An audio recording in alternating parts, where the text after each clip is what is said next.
안녕하십니까. 뉴스를 넘어 세상의 흐름을 읽어드리는 와이타임스 정세 분석의 추부길입니다. 시진핑 중국 국가주석이 3연임으로 권력을 장악하면서 대만을 무력 침공할 가능성이 아주 높아졌고 또 임박할 수 있다, 이런 경고가 잇따라 나와서 주목을 끌고 있습니다. 홍콩의 사우스차이나 모닝포스트는 22일 마이클 길데이 미 해군 참모총장이 전날 미국 싱크탱크인 이 아틀란틱 카운슬이 주최한 토론회에서 중국이 이르면 올해 대만을 침공할 가능성에 대비해야 된다 그러면서 지난 20년간 우리가 봐왔던 것은 중국인들이 이행할 것이라고 약속한 것보다 더 일찍 결과물을 내놓은 것이다, 이렇게 말했다고 보도를 했습니다. 이 길레이 총장은 지난해 3월 미 상원 청문회에서 중국이 6년 이내에 대만을 침공할 수 있다라고 주장한 바 있었는데, 그런 예측이 올해나 내년으로 앞당겨질 수 있다, 이런 뜻에서 그런 말을 한 겁니다. 지난 3일에는 이 윌리엄 번스 중앙정보국, 그러니까 CIA 국장이 미 CBS 방송 인터뷰에서 시 주석이 2027년까지 대만을 공격할 준비를 끝낼 것을 군에 지시했다라고 주장하면서 2027년 침공설을 이어갔습니다. 중국은 건국 100주년인 2027년까지 전투력을 현대화한다, 이런 목표를 내걸었고요. 2027년은 올해 20차 당대회에서 3연임이 확정된 시 주석의 4연임을 결정할 21차 당대회가 열리는 해이기도 합니다.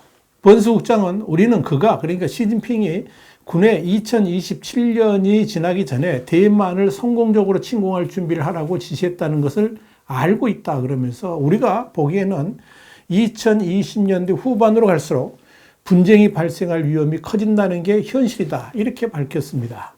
시진핑 주석은 이번 당대회에서 대만 문제에 대해서 뭐라고 말했을까요? 시 주석은 지난 16일 당대회 개막 연설에서 대만 통일과 관련해서 무력 사용을 포기한다는 약속은 절대 하지 않으며 모든 필요한 조치를 취하는 것도 선택지로 남겨둘 것이다, 이렇게 말을 했습니다. 건군 100주년 분투 목표를 예정대로 달성하고 군을 하루빨리 세계 인류 군대로 만들어야 한다 그러면서 국지전에서 싸워 이길 수 있어야 된다, 이런 말도 했습니다. 시 주석이 연설과 함께 공개된 당대회 보고문에는 앞으로 5년 군사력 강화 방안과 관련해서 통상 핵무기를 뜻하는 강력한 전략 위력 체계 구축, 이걸 강조했습니다. 그러면서 무인지능화 작전 능력을 서둘러 발전시켜야 한다고 말했습니다. 또한 국지전에서 승리해야 된다는 표현이 들어있어서 주목을 받고 있습니다. 이건 대만 해협과 남중국해에서 긴장이 고조되는 가운데 인민해방군이 소규모 전쟁에 집중할 것임을 시사하는 것이다, 이렇게 분석을 할 수가 있겠습니다. 이어 18일에는 웨이펑어 중국 국방부장이 인민해방군과 무장경찰부대 대표단 토론회에서 당의 전략적 배치를 단호히 관찰하고 시진핑 강군 사상을 깊이 관찰해야 된다 그러면서 군의 승전 능력과 투쟁 정신을 높이고 고도의 경각심을 유지하면서 매시간 전쟁 준비를 해서 국가 주권, 안보, 발전 이익을 단호하게 지켜야 된다, 이렇게 말을 했습니다. 물론 이 대만 침공 때 무력 사용도 배제하지 않겠다는 그런 말들이 중국이 새로운 입장은 아닙니다. 그러나 시 주석이 이번 당대 연설문에서 대만 독립 분열 행위와 외부 세력 간섭을 결연히 반대하고 양안, 그러니까 중국과 대만 관계의 주도권을 확고히 장악했다 그러면서 대만 정책을 지난 5년 집권 성과로 내세운 데다가 5년 전 당대하고는 다르게 이번에는 대만에 대한 무력 사용 가능성을 직접 언급했다는 점에 주목을 할 필요가 있을 겁니다. 내년부터 임기가 공식화되는 시진핑 3기는 그야말로 국제사회에 험한 풍락을 일으킬 가능성이 아주 높습니다. 신기욱 미 스탠퍼드 대학의 아시아 태평양 연구소 소장과 이성현 조지 부시 미중 관계재단 선임연구원은 20일 미국 시간입니다. 로스앤젤레스 타임스 LAT에 기고문을 실었는데요. 여기서 이런 말을 했습니다. 시 주석이 전례없는 세 번째 임기를 확고히 하면서 중국은 이전보다 더 공격적일 수 있다 그러면서 시 주석의 집권 3기, 중국을 둘러싼 지역 및 세계 질서가 더욱 경랑에 빠질 것이다, 이렇게 예측을 했습니다.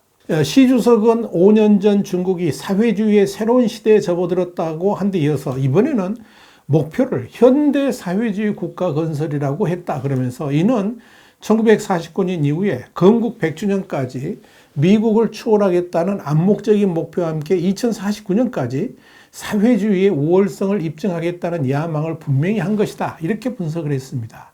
이 칼럼을 이어서 그는 자신이 중화민족의 위대한 부흥과 차이나 드림이라는 그런 꿈을 21세기에 이룰 수 있는 유일한 사람으로 자신을 21세기 마오쩌둥으로 보고 있다 그러면서 이 코로나19로 인한 최근의 혼란과 가혹한 봉쇄, 그로 인한 경제적 고통에도 불구하고 그의 계획은 바뀔 것 같지 않다.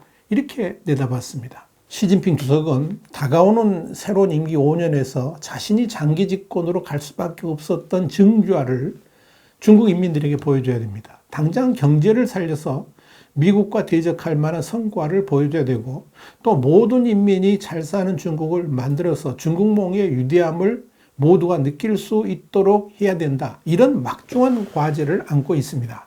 그런데 현실은 녹록지가 않습니다. 당장 미국과의 디커플링, 그러니까 탈동조화는 중국 경제가 지금보다 훨씬 더 어려운 상황으로 빠질 수밖에 없다는 것을 보여줍니다. 특히 중국 경제의 발목을 잡는 것은 미국이 반도체를 중심으로 강력한 규제 조치를 취하면서 이 중국 경제가 세계로 나아갈 힘을 잃게 된다는 겁니다. 중국의 미래 산업은 한마디로 반도체라고 해도 과언이 아닙니다. 반도체 자립을 통해서 중국의 경제력은 물론이고 국방력까지 세계 제1위 강군으로 키우면서 세계 패권의 꿈을 꾸었던 겁니다.